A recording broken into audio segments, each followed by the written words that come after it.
Mga kabrady, welcome back sa ating channel. Madalas nating isipin na ang pagyaman ay parang math class, puro formulas, spreadsheets at analysis.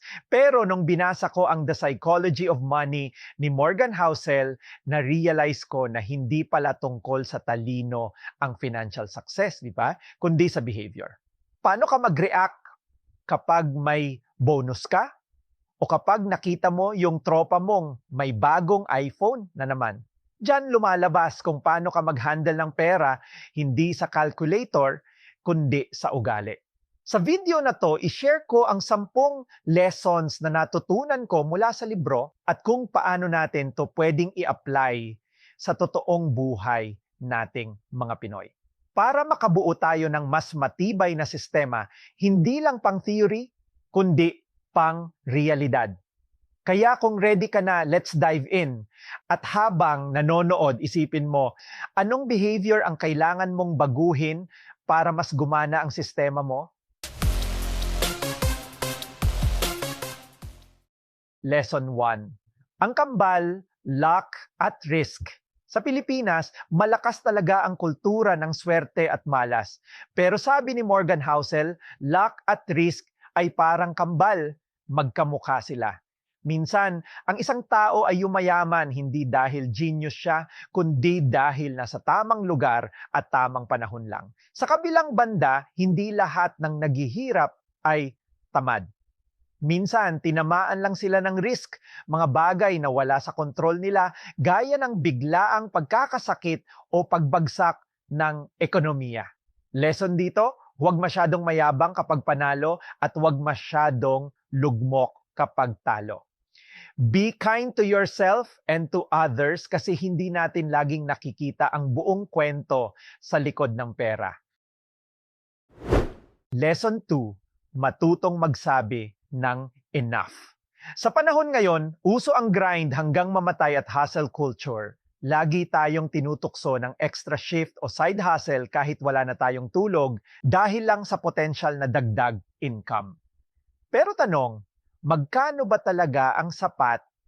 Sabi ni Morgan Housel, ang kawalan ng sense of enough ang dahilan kung bakit kahit mayaman na, may gumagawa pa rin ng unethical things o nasisira ang reputasyon.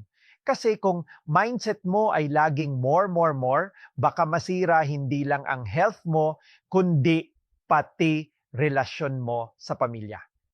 Lesson dito, isa sa pinakamalaking financial skills ay ang pag-alam kung kailan ka dapat huminto sa paghahabol at matutong mag-enjoy sa kung anong meron ka. Lesson 3, ang magic ng compounding. Alam mo ba ang sikreto ni Warren Buffett? Hindi lang siya magaling pumili ng stocks. Ang totoo, mahigit 90% ng yaman niya ay nakuha niya after ng 65th birthday niya. Ibig sabihin, ang tunay niyang secret sauce ay oras. Sa atin mga Pinoy, madalas gusto natin yung get rich quick. Pero ang tunay na sistema ay yung kayang ulit-ulitin sa loob ng 10, 20 o 30 years. Hindi kailangang malaki agad ang investment. Ang mahalaga ay nagsimula ka ngayon at hindi mo ito ititigil. Lesson dito, the earlier you start, the stronger the magic works. Consistency beats shortcuts every time. Lesson 4, survival over big returns. Maraming tao ang all-in agad sa crypto, networking, o kung anong uso dahil gusto ng 10 times na kita. Pero sabi ni Morgan Housel, mas mahalaga ang maging financially unbreakable kaysa maging risk taker. Sa laro ng pera, you have to survive to succeed. Ibig sabihin, dapat may buffer ka, huwag kang kukuha ng risk na kapag nagkamali ka, zero ka agad at hindi ka na makakabangon. Mas okay ang good returns na tuloy-tuloy kaysa sa huge returns na pwedeng mauwi sa pagka-bankrupt. Lesson dito, okay? Ang goal natin ay manatili sa laro hanggat maaari. Lesson 5, stop the social comparison ceiling. Salamat sa Instagram at Facebook, madalas feeling natin na pag-iiwanan na tayo. Nakita mo yung batchmate mo, naka-out of town. Yung pinsan mo may bagong sasakyan. Ang ceiling ng comparison ay sobrang taas. Kahit gaano karami ang pera mo, laging may mas the best sa'yo. Ang sikreto, stay out of the comparison trap. Tanggapin natin na iba-iba tayo ng priorities. Kung masaya ka na sa kape mo at sapat ang kinikita mo para sa needs mo, bakit mo pipiliting sabayan ang lifestyle ng iba? Lesson dito, focus on your own lane. Ang tunay na panalo ay yung contentment sa sarili mong sistema. Lesson 6, freedom, ang pinakamalaking dividend ng pera. Ano ba ang pinakasulit na mabibili ng pera? Hindi kotse, hindi bahay, kundi control over your time. Kapag may ipon ka, may freedom ka na pumili. Halimbawa, kung may 6 months emergency fund ka, hindi ka mapipilitang manatili sa isang toxic na trabaho. Pwede kang mag-wait para sa mas magandang opportunity. Yun ang hidden return ng savings. Lesson dito, ang pera ay ginawa para hindi ka maging alipin ng oras o ng ibang tao, kundi para ikaw mismo ang magdesisyon sa buhay mo.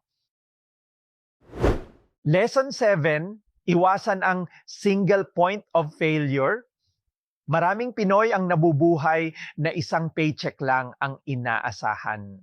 Kapag nawala ang trabahong yon, collapse ang buong bahay. Ito ang tinatawag na single point of failure. Kaya mahalaga na magkaroon ng gap sa pagitan ng income at expenses. Yung gap na yon, yun ang savings mo para sa mga surprises ng buhay, aksidente, biglang gastos sa bahay, or layoff. Lesson dito, wag mong i-rely ang survival mo sa isang source lang. Build a safety net para hindi ka magpapanik kapag may nangyaring hindi inaasahan. Lesson 8, humility equals savings. Simple lang ang formula ng pag-iipon, income minus ego. Marami sa atin, kapag tumaas ang sahod, tataas din ang lifestyle. Bibili ng mas mahal na damit, kakain sa mas sosyal na resto. Bakit? Para magmukhang mayaman sa paningin ng iba. Pero ang tunay na wealth ay yung mga gamit na hindi mo binili. Ito yung perang nasa bangko o investment account na tahimik na nagtatrabaho para sa'yo. Lesson dito, kung mas uunahin mo ang humility kaysa sa pag-flex, mas mabilis kang magiging malaya sa financial stress. Lesson 9, people are poor forecasters of their future selves. Nagbabago ang tao. Yung pangarap mo noong single ka, maaaring malayo na sa priority mo ngayong may pamilya ka na. Ang pagkakamali ng marami ay ang pagiging loyal sa isang financial goal na hindi natugma sa kasalukuyang buhay nila. Lesson dito, maging flexible ka. Huwag mong pilitin maging extreme sa pag-iipon na tipong wala ka ng joy, pero huwag din maging sobrang gastos na wala nang natitira para sa future. Dahil ang version mo 10 years from now ay pasasalamatan ang version mo ngayon kung naging handa ka sa pagbabago. Lesson 10, magkaiba tayo ng sistema. Huwag kang kukuha ng financial cue sa mga taong iba ang nilalarong game kaysa sayo.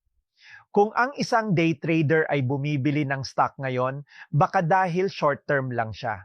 Pero kung ikaw ay nag-iipon para sa retirement 20 years from now, bakit mo siya gagayahin? Alamin mo kung anong game o sistema ang para sa'yo. Magkaiba ang rules ng isang influencer sa rules ng isang OFW o ng isang ordinaryong empleyado. Lesson dito, stick to your own plan. Don't be persuaded by people playing a different game. Sa huli, ang pag-handle ng pera ay tungkol sa character, hindi lang sa math. Hindi kailangang maging perpekto, ang mahalaga ay maging consistent. Alin sa 10 lessons na to ang pinakatumama sa inyo? O baka may lesson kayo mula sa libro na hindi ko nabanggit? Isulat nyo sa comment section. Kung nakatulong to sa inyo, hit that like button and subscribe. Share this with a friend na kailangan din ng financial boost. This is Investing Brady. Let's build a financial system that lasts beyond years. Keep investing in yourself. Kita-kits sa next video.